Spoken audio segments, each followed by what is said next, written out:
बिस्मिल्लाहिर्रहमानिर्रहीम। अस्सलामु अलैकुम। आज हम class 12 chemistry chapter number first S in P block element का आगाज़ करते हैं। तो शुरुआत करते हैं पीरियाडिक टेबल से। तो स्टूडेंट, अगर हम पीरियाडिक टेबल को देखें तो पीरियाडिक टेबल क्या है? पीरियाडिक टेबल बेसिकली इसमें एलिमेंट अरेंज हुए हैं, और एलिमेंट अरेंज तो हुए है लेकिन किस तरह अरेंज हुए? अपने एटॉमिक नंबर के बेस पे। किस चीज़ के बेस पे? एटॉमिक नंबर के बेस पे। यानी पीरियाडिक टेबल वो टेबल है जिसमें एलिमेंट एक खास सिस्टमेटिक वे में एटॉमिक नंबर पे अरेंज हुए है।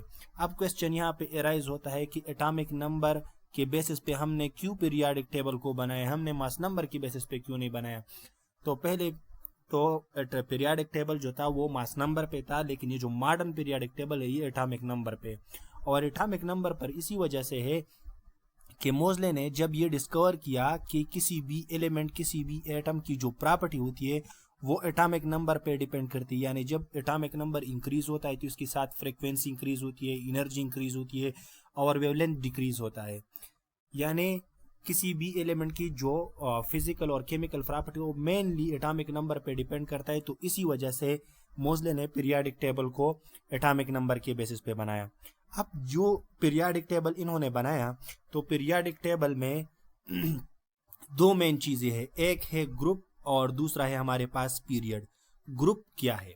ग्रुप बेसिकली अगर आपने पीरियाडिक टेबल में ये जो वर्टिकल कॉलम होते हैं इसको हम क्या कहते हैं? ग्रुप्स कहते हैं। क्या कहते हैं? ग्रुप्स कहते हैं। वर्टिकल कॉलम जो इस तरह के है, ये सारे, ये और ये, फिर ये सारे जितनी भी है इसको हम क्या कहते हैं? इसको हम ग्रुप्स कहते हैं।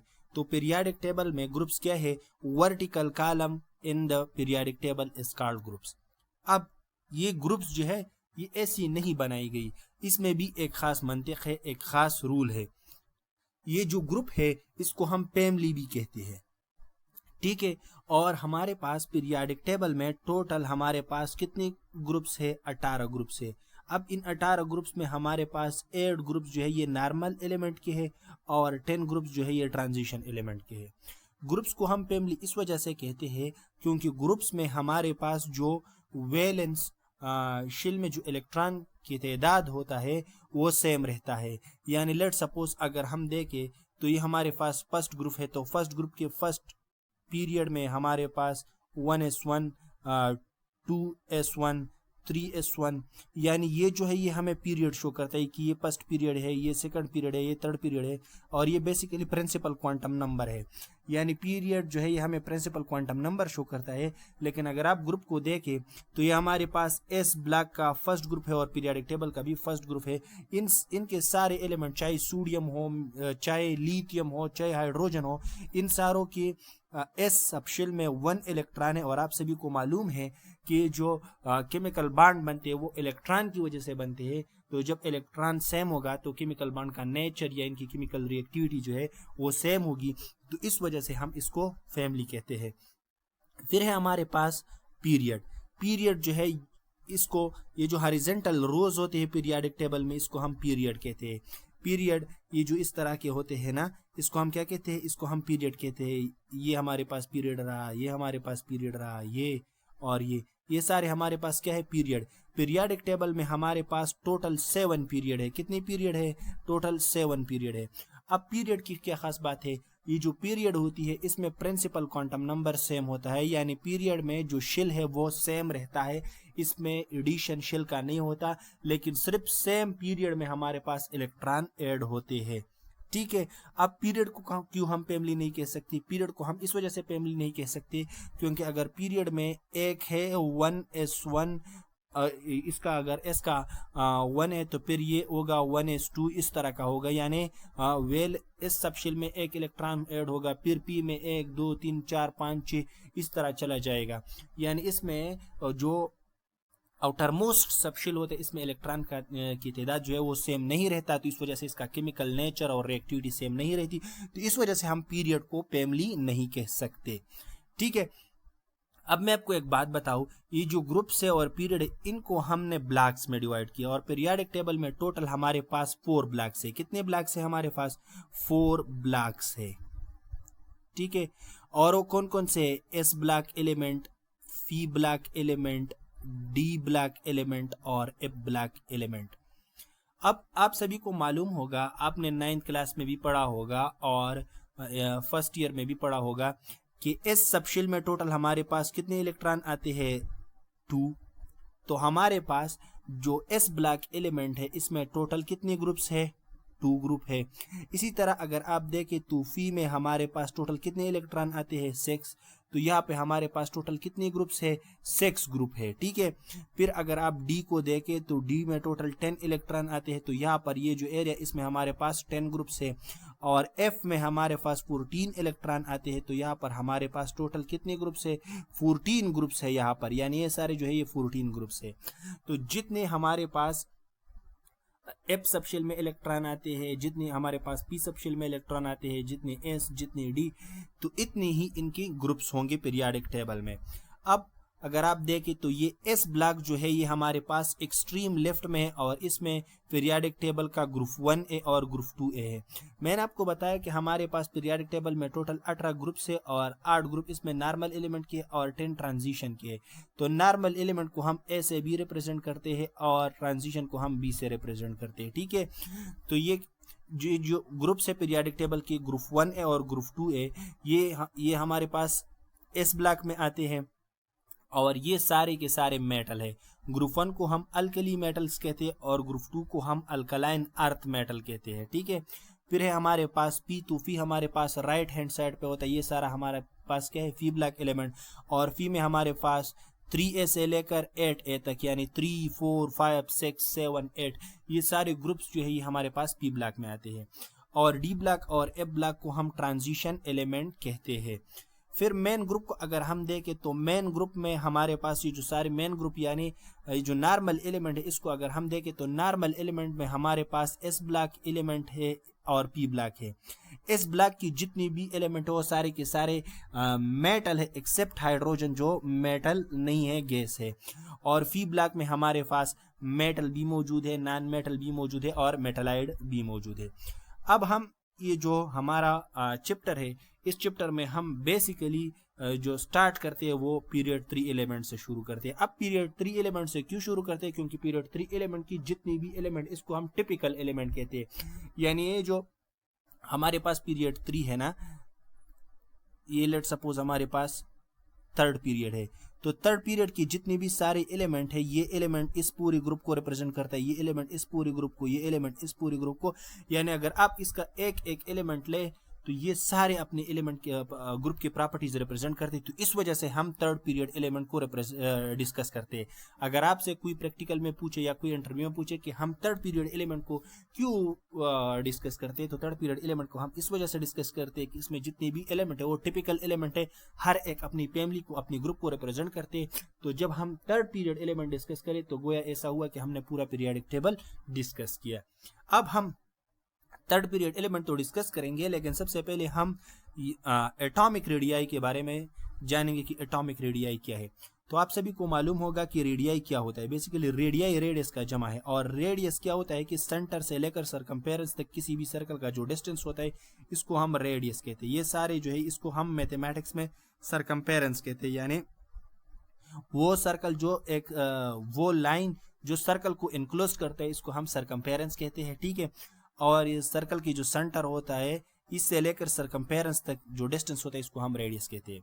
अब एटॉमिक रेडियस यानी एटम की रेडियस को फाइंड आउट करना है, तो एटम के सेंटर में क्या होता है, हमारे पास न्यूक्लियस और लास्ट में जो सरकमफेरेंस होता है वो क्या होता है, outer most shell.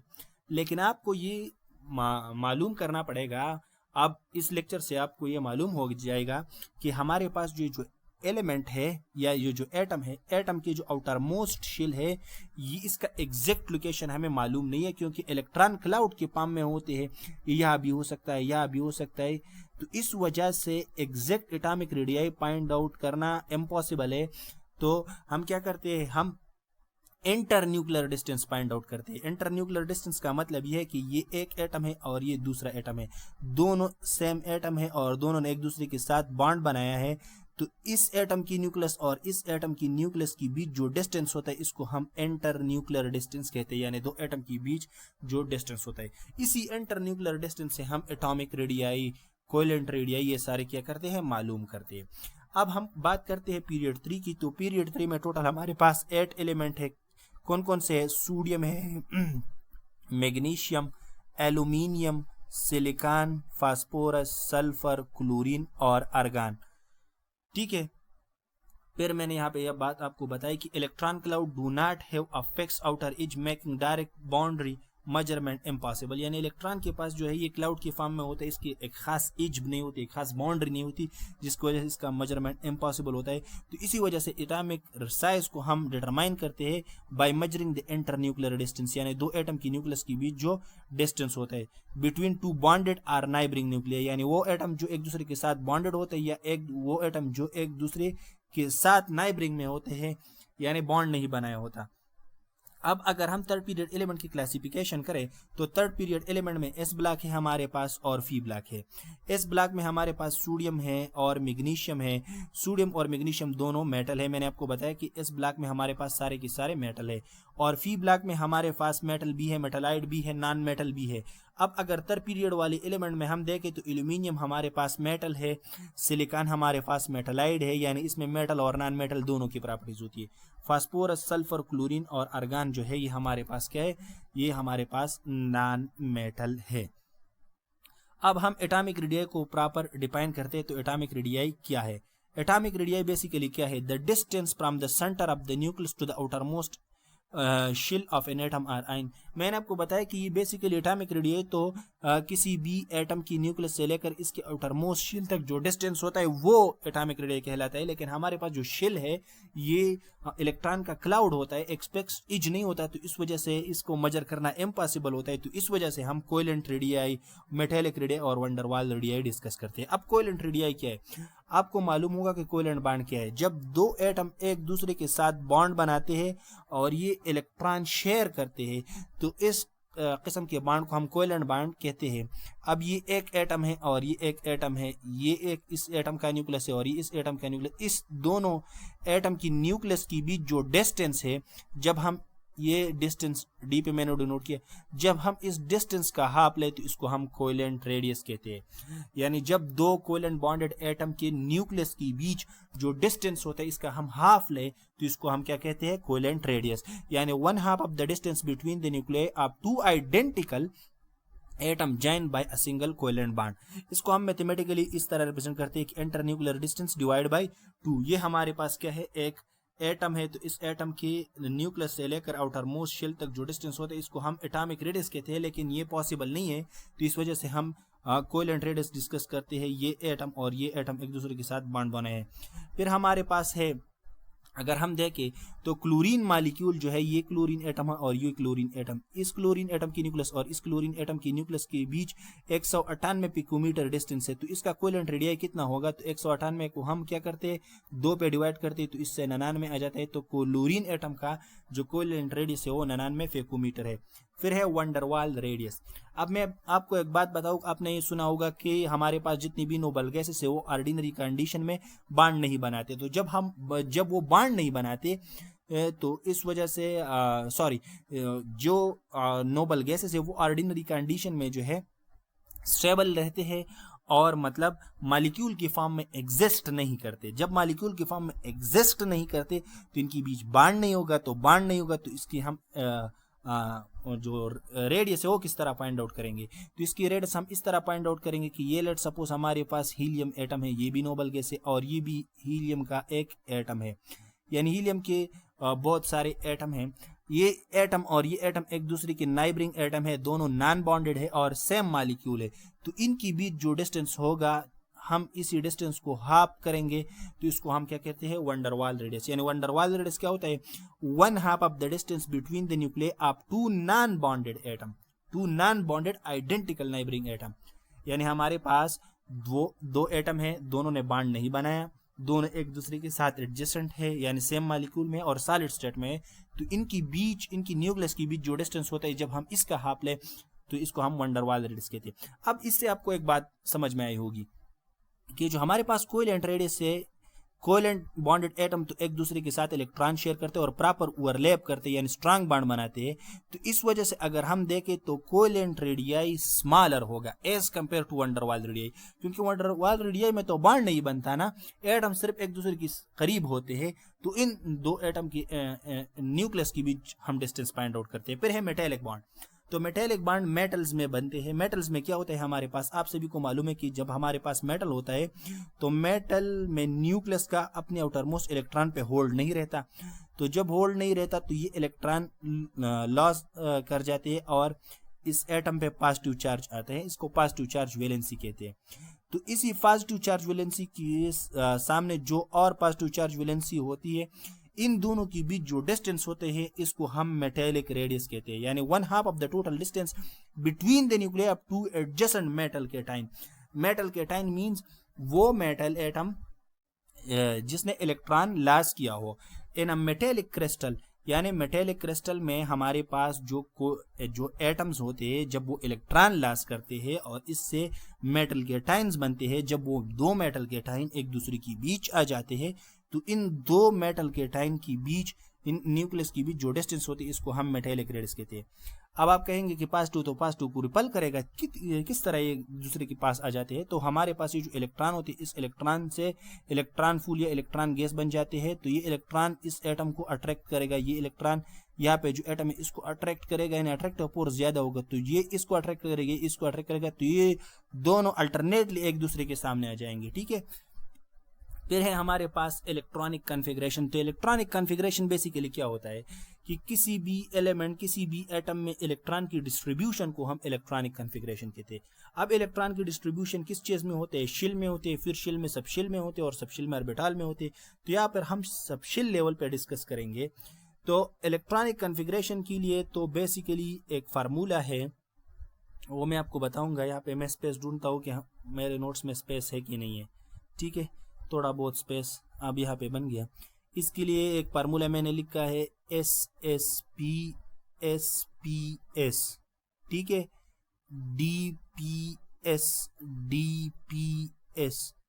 F, sorry ये F यहाँ पे मैं लिखूंगा, अब इसमें भी प्रॉब्लम है। F DPS F DPS SSP SPS DPS DPS FDPS FDPS, ये फार्मूला हमारे पास आया। अब इससे हम इलेक्ट्रॉनिक कॉन्फ़िगरेशन करेंगे। ठीक है, सबसे पहले हम इससे शुरुआत करते हैं। ये है हमारे पास 1s 2s 3s 4s 5s 6s 7s और 8s। आप सभी को मालूम है कि फर्स्ट शेल में 2 इलेक्ट्रॉन होते, तो इस वजह से फी सब शेल एग्जिस्ट नहीं करता, तो पी सेकंड शेल से स्टार्ट होता है। तो ये होगा 2p 3p 4p 5p 6p 7p। इसी तरह d जो है ये थर्ड शेल से स्टार्ट होता है, तो ये होगा 3d 4d 5d 6d। और f 4 से शुरू होता है, तो ये होगा 4f और ये होगा 5f। अब मैं आपको इलेक्ट्रॉनिक कॉन्फ़िगरेशन करके दिखाता हूँ। हमारे पास सोडियम का जो एलिमेंट है इसका एटॉमिक नंबर क्या है 11, तो इसका इलेक्ट्रॉनिक कॉन्फ़िगरेशन क्या हो जाएगा SSP। तो ये है 1s, ये है 2s, ये है 2p। तो s में कितने इलेक्ट्रॉन आते हैं 2 2 और ये 6। अब ये 10 हो गई, एक और इलेक्ट्रॉन इसमें है तो ये आ जाएगा 3s और इसमें होगा 1s। अब ये जो इलेक्ट्रॉनिक कॉन्फ़िगरेशन है ये नियान की है, तो हम सिंपली क्या लिखते हैं नियान 3s1। ठीक है, तो ये यहाँ पे इस वजह से लिखा है। इसी तरह अगर हम मैग्नीशियम की करें तो मैग्नीशियम का भी इस तरह है। तो इलेक्ट्रॉनिक कॉन्फ़िगरेशन बेसिकली हमारे पास क्या है, distribution of electron in shell and subshell according to certain rules.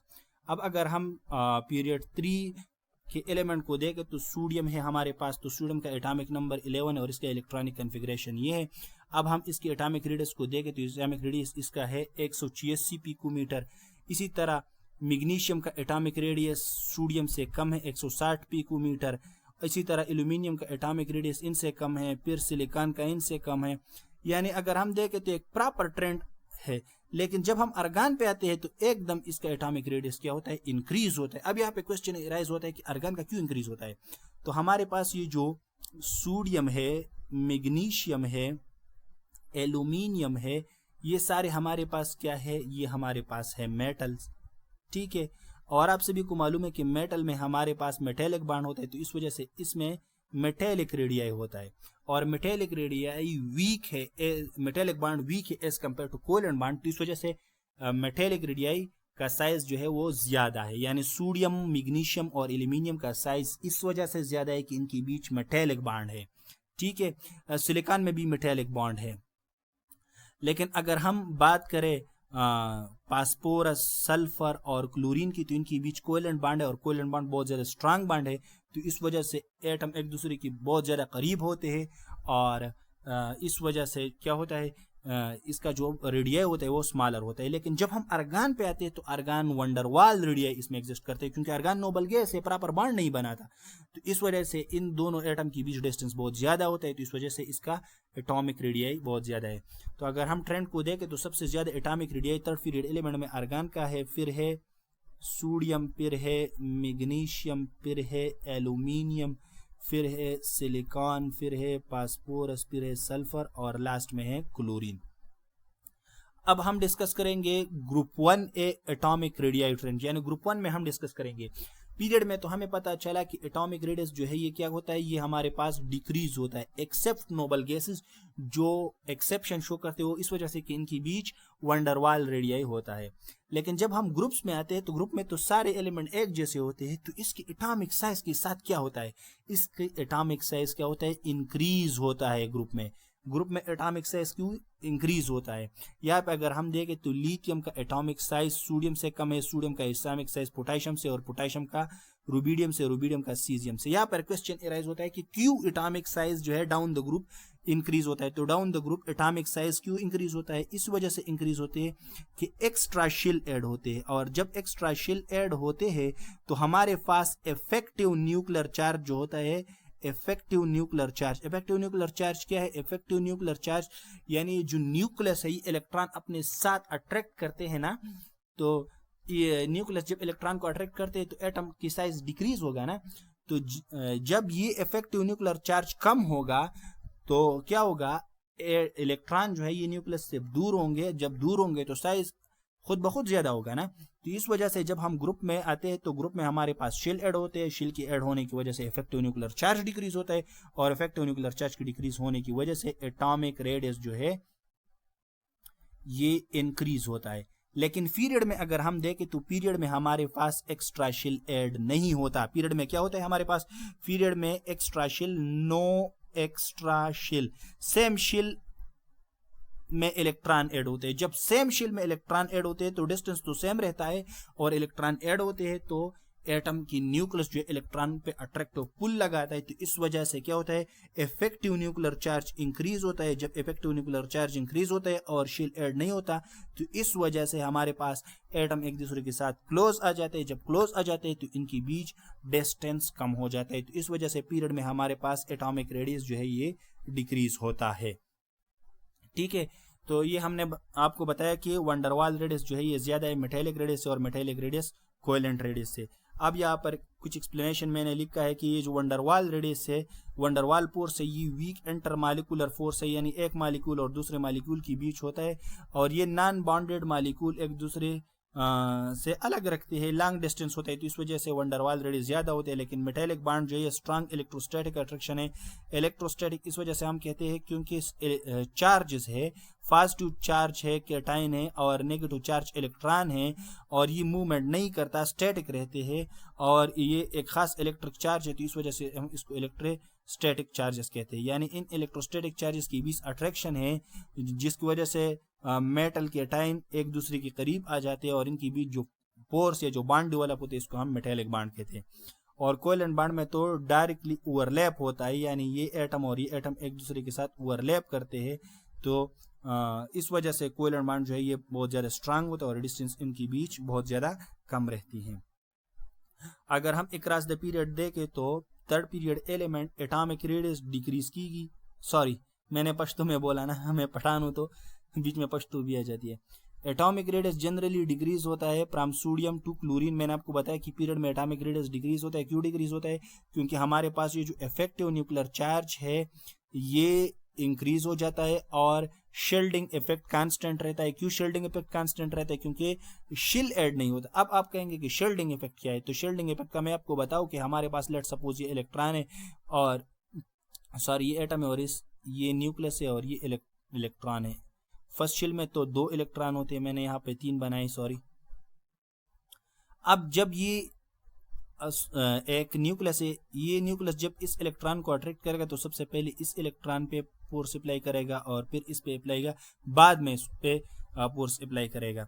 तो जब हमारे पास इस तरह की शेल ऐड होते हैं तो शेल की ऐड होने की वजह से जो लास्ट इलेक्ट्रॉन होता है, ये लेट सपोज हमारे पास लास्ट इलेक्ट्रॉन है, तो इस पे अट्रैक्टिव फोर्स जो है वो कम हो जाता है। तो हम कहते हैं कि ये इनर इलेक्ट्रॉन जो है ये शील्ड का काम करते हैं, यानी न्यूक्लियस का अट्रैक्टिव फोर्स आउटर इलेक्ट्रॉन से प्रिवेंट करता है, इसको आने नहीं देता। तो इस इफेक्ट को हम शील्डिंग इफेक्ट कहते हैं और शील्डिंग इफेक्ट के होने की वजह से हमारे पास साइज इंक्रीज होता है। लेकिन पीरियड में हमारे पास तो शेल सेम रहता है, सिर्फ इलेक्ट्रॉन ऐड होते हैं तो अट्रैक्टिव फोर्स और ज्यादा होगा। तो इस वजह से हम कहते हैं कि शील्डिंग इफेक्ट तो कांस्टेंट, ऑलमोस्ट कांस्टेंट रहता है, लेकिन इलेक्ट्रॉन ऐड होते हैं तो इसकी वजह से इफेक्टिव न्यूक्लियर चार्ज इंक्रीज होता है और हमारे पास पीरियड में एटॉमिक साइज डिक्रीज होते हैं। आर्गन का एक्सेप्शन है और मैंने आपको बताया कि ये नोबल गैस है, ये हमारे पास वंडरवाल रेडियाई बनाता है।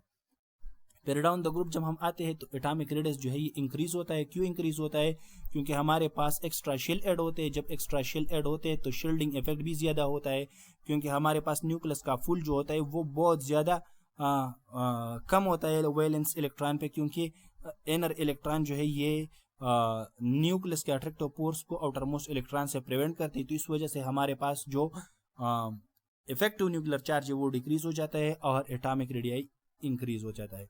अब ये सारी बातें तो हमने एटॉमिक रेडियाई के बारे में कही। अब यहाँ पे क्वेश्चन राइज होता है कि ये एटॉमिक रेडियाई हम प्रैक्टिकली मेजर कैसे करते हैं कि इस एटम की एटॉमिक रेडियाई ये है। तो एटॉमिक रेडियाई को हम बेसिकली दो मेन टेक्निक से मेजर करते हैं, एक्स रेज डिफ्रैक्शन जिसको हम XRD कहते हैं और दूसरा है स्पेक्ट्रोस्कोपिक मेजरमेंट। तो एक्स रेज डिफ्रैक्शन में ये हमारे पास एक्स रे सोर्स होता है और ये हमारे पास हमारे सैंपल है, ये हमारे पास क्रिस्टल लेटस है, सॉलिड है, तो इससे हम एक्स रेस को पास करते हैं। तो जब हम इससे एक्स रेस को पास करते हैं तो लेट सपोज ये हमारे पास यहाँ पे एटम है, तो इससे ये एक्स रेस क्या होगा, स्कैटर्ड होगा। तो ये स्कैटर्ड होगा और यहाँ पर ये जो खाली डिस्टेंस है इससे ये पास होगा। तो हमारे पास जो स्कैटर्ड एक्स रेज है ये हमारे पास एक खास पैटर्न बनाते हैं और फिर इस पैटर्न से हम डिफ्रैक्शन डिटेक्टर प्लेट पे जो है डिस्टेंस फाइंड आउट करते हैं न्यूक्लियस के बीच।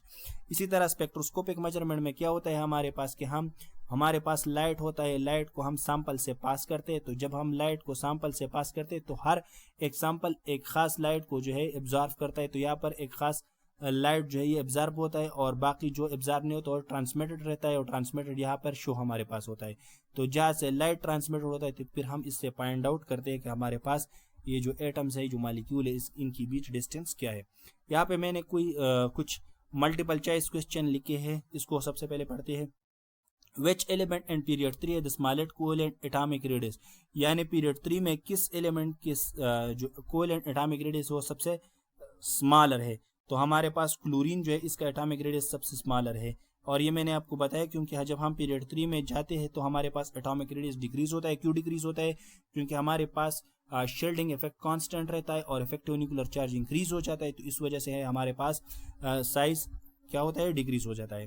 फिर है the metallic radius of an element is generally, metallic radius element की जनरली क्या है, मेटेलिक रेडियस है, स्मॉलर रेडियस है, smaller than it's van der Waals radius, यानी मेटेलिक रेडियस वंडरवाल रेडियस से छोटा होता है क्योंकि मेटेलिक रेडियस में बॉन्ड होता है और वंडरवाल रेडियस में तो हमारे पास बॉन्ड बेसिकली नहीं होता, नॉन बॉन्डेड एटम होते हैं।